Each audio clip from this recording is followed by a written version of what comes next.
Hello everyone and wonderful morning to all of you. And today's Bible verse, we're going to read on Isaiah chapter 40, verse 29 up to 31. And here's the word of the Lord. He giveth power to the faint, and to them that have no might, He increases strength. Even the youths shall faint and be weary, and the young men shall utterly fall. But they that wait upon the Lord shall renew their strength. They shall mount up with wings as eagles. They shall run and not be weary, and they shall walk and not faint. Mga kapatid, sa umagang ito, ang salita ng Panginoon dito sa Isaiah, nagpapatunay na ang Panginoon Diyos ang nagbibigay lakas sa atin.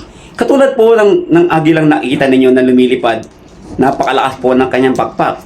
Pero sabi ng Panginoon sa atin, sa mga naghihintay doon sa Kanya, tayo ay palalakasin. Kaya po, paano ba maghintay sa Panginoon? Ang paghintay sa Panginoon po ay may pananampalataya at may pagsunod at patuloy na pagkilos. Kaya po wag po tayong magsawang gumawa ng kabutihan pagsunod sa salita ng Panginoon Diyos. Katulad nga po na sinabi niya rito, they shall mount up with wings as eagles. They shall run and not be weary. And they shall walk. Kaya mga kapatid, sa bawat buhay, sa bawat lakad natin, hindi po tayo manghihina. Tayo po ilalakas katulad ng agila. Sangkampay lang natin, andun na po kagad tayo sa piling ng Panginoon Diyos. Magandang umaga po sa inyong lahat.